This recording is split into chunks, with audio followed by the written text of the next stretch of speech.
You're watching this video because a surgeon has recommended you have a percutaneous spinal fixation, which means keyhole stabilization of the spinal bones. You have at least one fractured vertebra, which are spinal bones. There is a risk that the spinal bones can collapse and damage the spinal cord.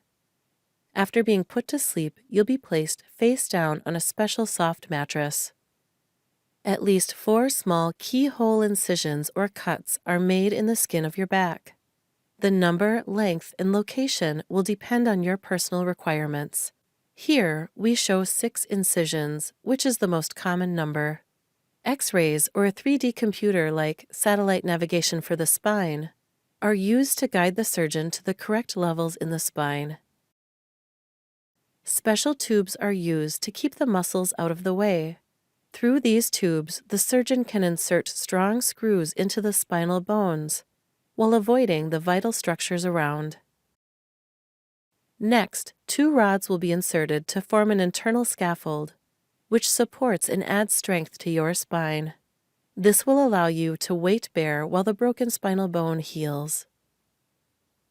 The metalwork becomes part of you and is not usually removed, even after you have fully healed. The skin will be closed with sutures or skin clips.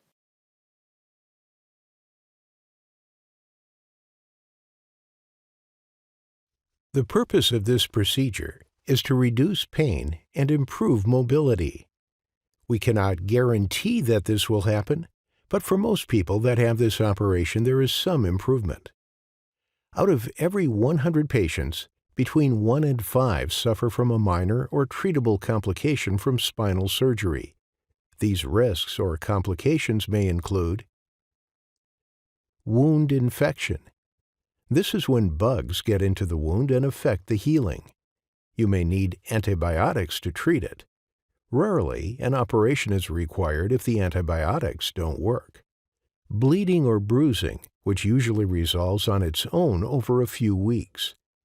Rarely, if the bleeding does not stop on its own, you may need another operation to fix it. CSF or spinal fluid leak, which requires you to stay in hospital slightly longer to ensure it heals up.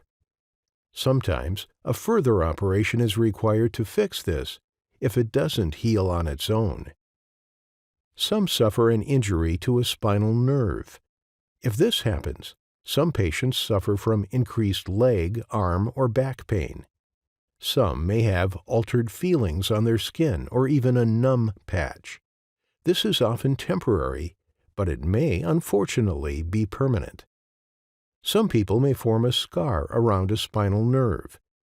Over time, this can cause pain or discomfort, which may be similar or rarely worse than the pain before surgery.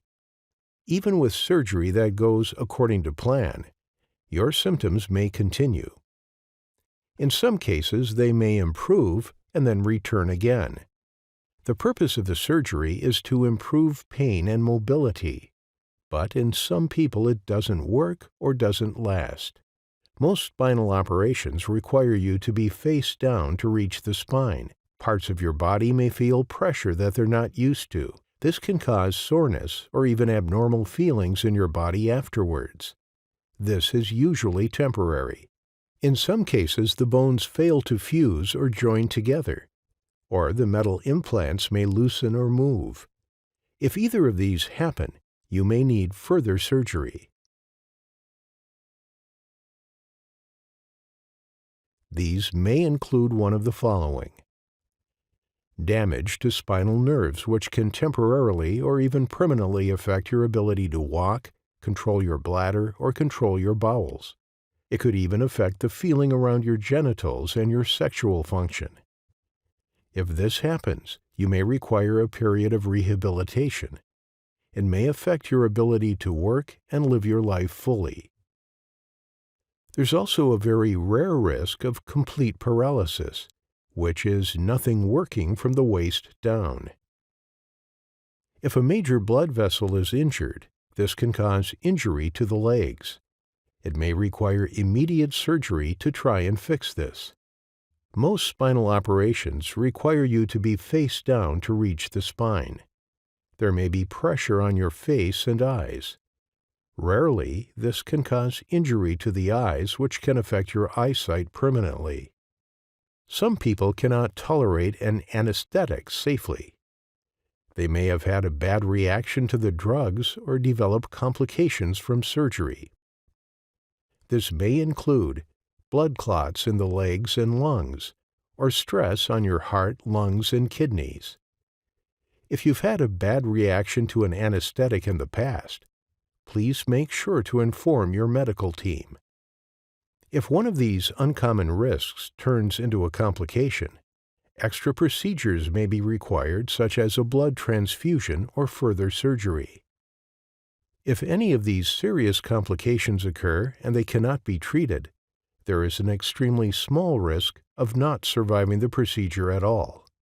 Thankfully, for most patients, there'll be no complications. You'll be encouraged to mobilize as soon after the procedure as you can.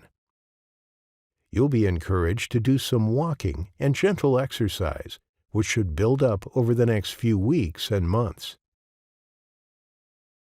The contents of this video are a general depiction of this procedure and the risks involved.